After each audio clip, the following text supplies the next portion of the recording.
अचानक जिमी की माँ को उसके सिर पर अजीब से नंबर नजर आने शुरू हो जाते हैं, मगर असली शौक तो तब लगता है जब वो उसे स्कूल छोड़ने जाती है, क्योंकि उसे स्कूल के हर छात्र के सिर पर ये नंबर दिखाई दे रहे होते हैं। और हैरानी की बात ये होती है कि हर छात्र का नंबर एक दूसरे से अलग होता है। जिमी की माँ इसे अपना भ्रम समझकर इग्नोर करने ही लगती है कि तभी उसकी नजर अब तक देखे गए सबसे ज्यादा नंबर वाले छात्र पर पड़ती है। जिज्ञासा में जब वो अपने बेटे से उसके बारे में पूछती है तो वो बताता है ये दरअसल उनके स्कूल का टॉपर है जो इतना पढ़ता है कि अभी से ही गंजा होना शुरू हो गया है। ये सुनते ही जिमी की माँ को तुरंत समझ आ जाता है कि ये अंक जो उसे नजर आ रहे हैं दरअसल कॉलेज एंट्रेंस टेस्ट के नंबर हैं जो छात्रों को मिलने वाले हैं। मगर जब वो देखती है कि अपने कम पढ़ने के कारण उसके बेटे को सबसे कम नंबर मिलने वाले हैं तो वो तुरंत इस समस्या का हल निकालने के लिए अपनी जॉब तक छोड़ देती है ताकि वह जिमी को दिन रात मेहनत करवा सके। एक दिन खाना खाते वक्त जब वह देखती है कि अंडे खाने से जिमी के नंबर में इजाफा हो रहा है तो वह इतनी खुश हो जाती है कि तुरंत पूरा टेबल अंडे से बनी डिशेस से भर देती है। रोज बरोज जिमी के बढ़ते नंबर देखकर क्लास की सबसे सुंदर लड़कियां भी उसे भाव देने लगी हैं। ये सब देखकर जिमी इतना मोटिवेट हो जाता है कि और भी मेहनत करना शुरू कर देता है। इधर जिमी की माँ भी बेटे से हाई स्कूल टॉप करवाकर 8 लाख युआन का इनाम जीतने के सपने बुनने लगी, मगर तभी अचानक जिमी के नंबर 556 पर आकर रुक जाते हैं और हर तरीका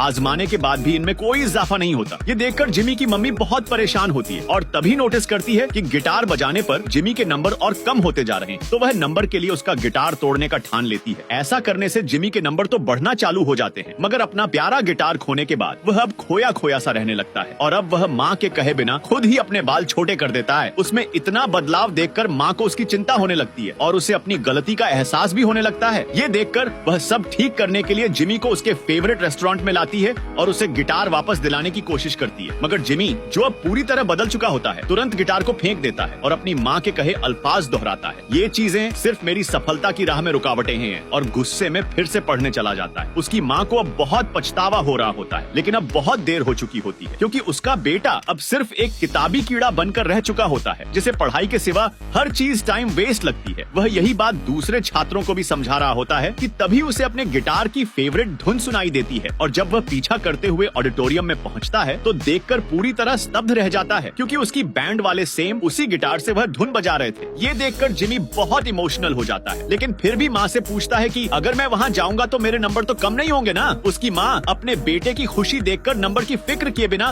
उसे गिटार बजाने की इजाजत दे देती है और ये देखकर पूरी तरह स्तब्ध रह जाती है कि अचानक जिमी के नंबर गिरने की बजाय बढ़कर 1000 तक पहुँच गए।